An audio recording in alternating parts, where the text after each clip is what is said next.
مہاجروں کے لیے، سرائکیوں کے لیے نہیں ہوئی تھی. یہ آیتیں تو بس ویسے ہی میں نے نازل کر دی تھیں، اس سے یہ والی قوم خارج تھی. تو اگر اللہ آپ کی اس دلیل سے مطمئن ہو جائے تو بہت زبردست بات ہے یار، یہ تو بڑی خوشی ہوگی پھر ہمیں. اور اگر اللہ ان نعروں سے متاثر نہیں ہوتا تو میں نے کہا بھائی اپنی قوم کو رکھو ایک طرف. اللہ کیا ہے؟ دیکھو قوم سے محبت ہونا برا نہیں ہے. انسان کو جب اپنا ہم زبان ہم قوم کہیں ملتا ہے تو ایک خوشی ہوتی ہے، یہ تو نیچرل ہے. لیکن قوم پرستی میں اپنی قوم کی ظلم میں حمایت کرنا اور دوسری قوم کی حق میں بھی مخالفت کرنا، یہ اللہ کو عمل پسند نہیں ہے. باقی قوم سے محبت ہونا ہی تو نیچرل ہے. خیر، تو نبی کی تلوار سب سے پہلے کس کے خلاف چلی؟ بدر میں اپنی قوم کے خلاف. تو 70 بندے پکڑے گئے اور 70 کیا ہو گئے؟ قتل ہو گئے. یہ ایسا کام ہو گیا جس کی توقع بالکل بھی نہیں تھی کہ یہ کیا ہو گیا. نبی صلی اللہ علیہ وسلم تو وہ جب 313 کو میدان میں لائے ہیں نا، تو اس دوران مسلسل دعاؤں میں مشغول رہے آپ صلی اللہ علیہ وسلم، کیونکہ اس جنگ میں شکست کا بھی اسباب کی دنیا میں امکان بہت تھا نا، اسباب کی دنیا میں. تو صحابہ کرام نے اس بات کا بڑا خیال کیا کہ رسول اللہ صلی اللہ علیہ وسلم کی جان کی ہم حفاظت کریں، ایسا نہ ہو کہ آپ کو کوئی شہید کر دے. تو صحابہ نے باقاعدہ پہرے دیے، نبی کے لیے خیمہ بنایا کہ آپ کے قریب کوئی نہ آئے یہاں.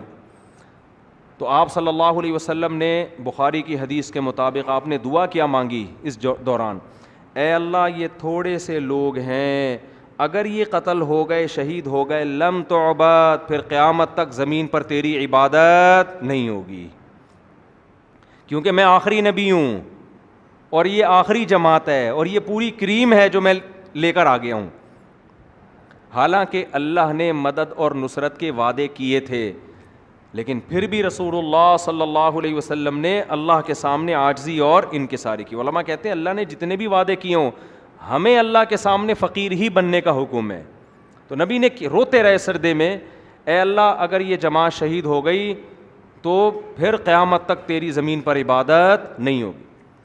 تو 70 مارے گئے. جب وہ 70 مارے گئے ہیں، ان کی لاشوں کو کنویں میں ڈالا گیا. تو پھر آپ صلی اللہ علیہ وسلم نے ان لاشوں سے خطاب کیا، سب کا نام لیا، ایک ایک سردار کا، اور کہا کہ بتاؤ جس چیز کا اللہ نے تم سے وعدہ کیا تھا، کیا تم نے وہ اپنی آنکھوں سے دیکھ لیا؟ کیا اس کو برحق پایا؟ حضرت عمر کھڑے تھے، عرض کیا یا رسول اللہ، کیا یہ سن رہے ہیں؟ یہ تو مردے ہیں، آپ ان سے خطاب کر رہے ہیں کہ بتاؤ اللہ نے تم سے جس جہنم کا وعدہ کیا تھا وہ تم نے پا لیا ہے، دیکھ لیا؟ کہا تھا نا اللہ نے تمہیں شکست ہوگی، تم مغلوب ہوگے.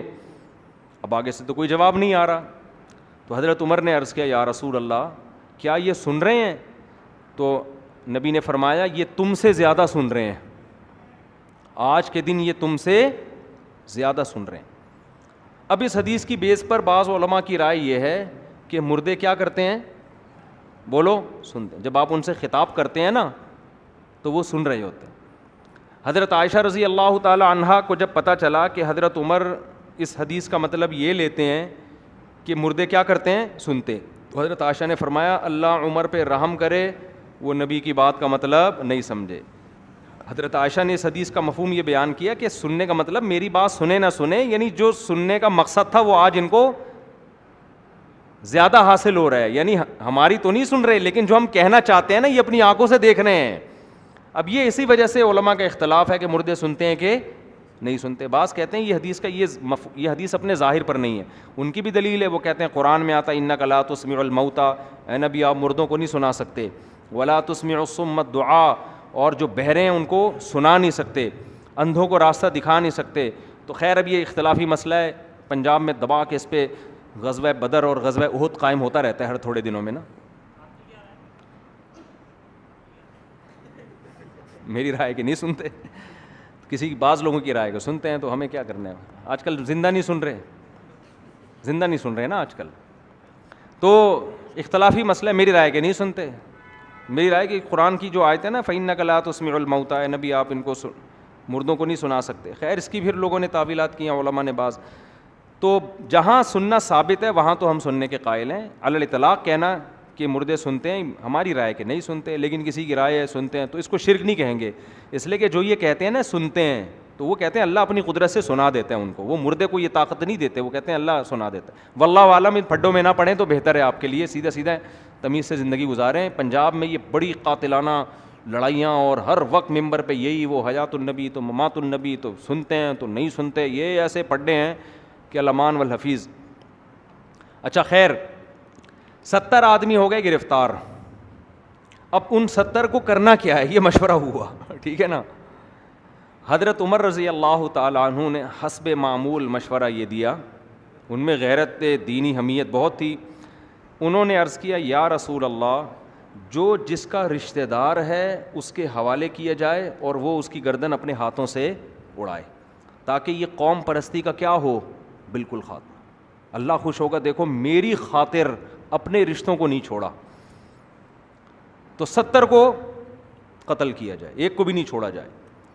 نبی صلی اللہ علیہ وسلم کی رائے ایسے موقعوں پہ ہمیشہ نرم رہی ہے. حضرت ابو بکر کی رائے بھی ہمیشہ ایسے موقعوں پہ نرم رہی ہے. حضرت ابو بکر ذرا نرم دل تھے, اور ہمارے نبی کی طبیعت پہ تو تھا ہی جمال غالب. تو آپ کا مشورہ یہ تھا کہ یہ ہمارے اپنے لوگ ہیں, آج یہ ہمارے دشمن ہیں, کل یہ ہمارے دوست بھی بن سکتے ہیں, تو کیوں نہ ہم ان کو فدیہ لے کے چھوڑ دیں. فدیہ سے فائدہ یہ ہوگا ہمارے معاشی حالات اچھے ہوں گے.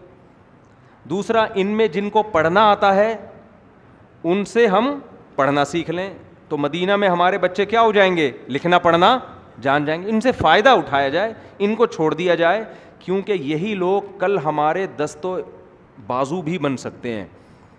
کیونکہ نبی جانتے تھے نا ان کی صلاحیتیں, یہی ہمارے کل مددگار بنیں گے. تو مشورے پر عمل ہوا, اور آپ صلی اللہ علیہ وسلم نے ان سب کو فدیہ لے کے چھوڑ دیا. لیکن قرآن میں اللہ نے اس پر تنبیہ فرمائی, اور اللہ نے فرمایا کہ اللہ کو آپ کا فدیہ لے کے ان کو چھوڑنے کا عمل پسند نہیں آیا. تبتغوا تریدون عرض الدنیا, تم دنیا کے پیسے چاہتے ہو. کیا مطلب, یہ وہ لوگ تھے جنہوں نے اس قدر اسلام کو نقصان پہنچایا. تو ایسے موقع پہ اللہ نے حمایت کس کی حضرت عمر کی. حضرت عمر جب حضرت ابو بکر اور نبی کے پاس گئے تو دیکھا وہ بیٹھے رو رہے ہیں. عرض کیا یا رسول اللہ آپ کیوں رو رہے ہیں؟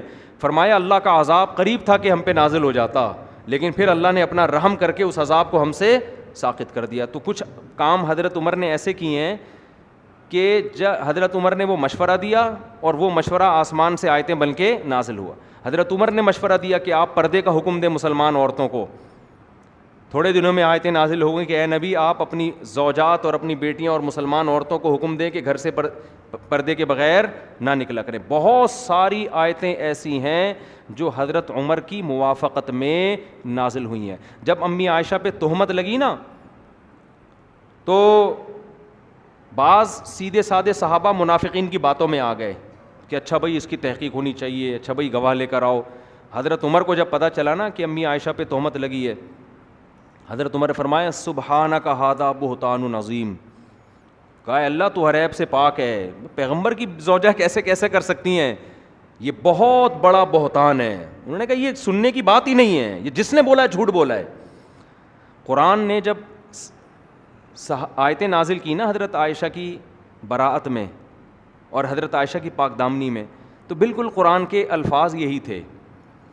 صحابہ کو اللہ نے تنبیہ کی لولا سمعتموہ قلتم ما یکون لنا ان نتکلم بہذا, تم نے یہ کیوں نہیں کہا کہ ہم اس پہ بات بھی نہیں کریں گے. سبحانک ھذا بہتان عظیم, یہ تو بہت بڑا بہتان ہے. تو یہ آیت بھی کس کی موافقت میں تھی؟ حضرت عمر. تبھی تو حضرت عمر کی جو غیرت شجاعت ایسی تھی کہ نبی نے فرمایا کہ عمر جہاں سے گزرتے ہیں شیطان وہاں سے راستہ بدل لیتا. الٹا شیطان ڈر رہا ہے شیطان ڈر رہا ہے ان سے. تو غیرت اور حمیت بہت زیادہ تھی. خیر, لیکن بہرحال اس کا فائدہ ہوا مستقبل میں. حضرت عباس بھی ایمان لے کر آئے, اور ان میں سے بہت سارے لوگ ایمان لے کر آئے جو مسلمانوں کے لیے پھر ان کی طاقت اور قوت کا ذریعہ بنے. تو لیکن ہوا کیا کہ یہ جو 70 چھوڑ دیے گئے, یہ گئے ہیں, ان میں بہت سے دوبارہ تیاری کر کے اور نئے لوگوں کو لا کر غزوہ احد میں انہوں نے حملہ کیا اور مسلمانوں کے 70 افراد شہید کر دیے. تو گویا اللہ تعالیٰ نے بتا دیا کہ یہ جو تم نے 70 چھوڑے تھے ان کے بدلے میں ہم نے تم سے 70 لے لیے. تو یہ غزوہ بدر تھی.